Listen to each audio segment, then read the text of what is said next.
Matt, all right, it's a focus on hope and survival, and Rob Dye is here this morning with all the details to National Cancer Survival Day. And this is one of those topics that we all know somebody that's affected with cancer. We all have a family member or a friend that has gone through it, and Survivor Day is a day of hope and healing and, you know, just a chance for people to really come to grips with what they've overcome. Exactly. It's a time to get together and really celebrate life. When a person's going through cancer, there's so much focus on, am I going to make it through this, and battling through the treatments and the emotional, physical effects of cancer. So we just take this opportunity to get together as cancer survivors and really celebrate life and the things they've overcome, the progress they made, and the challenges they've been through. So it's a great event. Yeah, definitely a lot of challenges that people have been through. When do you go from being considered a patient to a survivor? Because this is where I think a lot of people might be a little bit confused. Sure, typically a person wouldn't want to consider themselves a survivor until they've kind of made it through all the treatments and stuff. But really, when it comes to the way we look at cancer survivors and the way that other cancer survivors see it, when a person's life has been affected by cancer, the moment it hits their life, they start surviving day to day. They start surviving the impact of that diagnosis, dealing with their prognosis, and the emotional, social issues that come with that. So every day that they're dealing with cancer,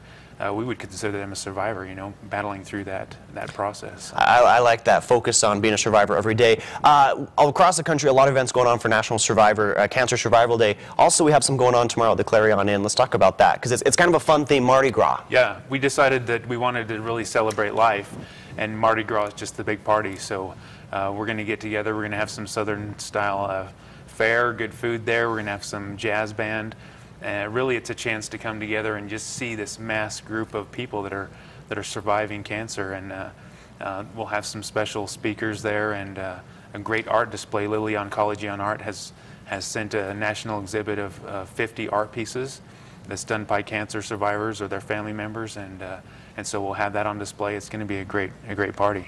Yeah, let's talk about the art display really quickly. I know earlier this week we had a story about it, but anyone's welcome to come to the hospital and see this art display. Sure, we have it up currently at the Cancer Center and also in the foyer of the new hospital, and so it's a great place to come and just get a sense for the way people depict their survivor story in art. Just some amazing stuff that's been done. And we also have our local winner who won the contest last year.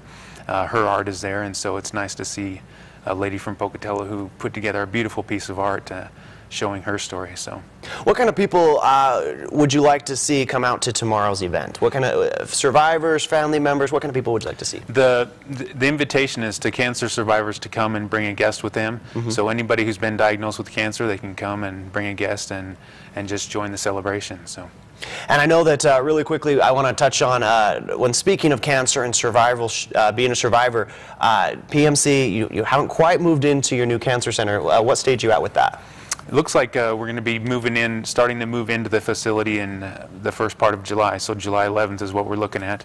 And again, as we talk about cancer survivorship, it's nice to see the progression of technology. Mm-hmm. And even here in Pocatello to have a brand new center, all the medical oncology and radiation oncology together under one roof, with brand new equipment and state-of-the-art access to treatment. So we look for these survivorship numbers to just keep growing as we continue to progress in the medical field as well. So. And Rob, really quickly, I know that you're a clinical social worker. What is the one piece of advice that you give people that are recently diagnosed with cancer? If we have a viewer out there that maybe has a family member or they've been recently diagnosed, what's the piece of advice that you give them to give them a little bit of hope? Well, we encourage people to be open about the experience they're having. You know, there's so many thoughts and different emotions, and their ability to communicate that with their treatment team, with their family members, and to work through some of those things. We all have this idea of what cancer is or what it's not, and sometimes when we get pigeonholed into those thoughts, it can keep us stuck. So being open-minded to what treatments are really there,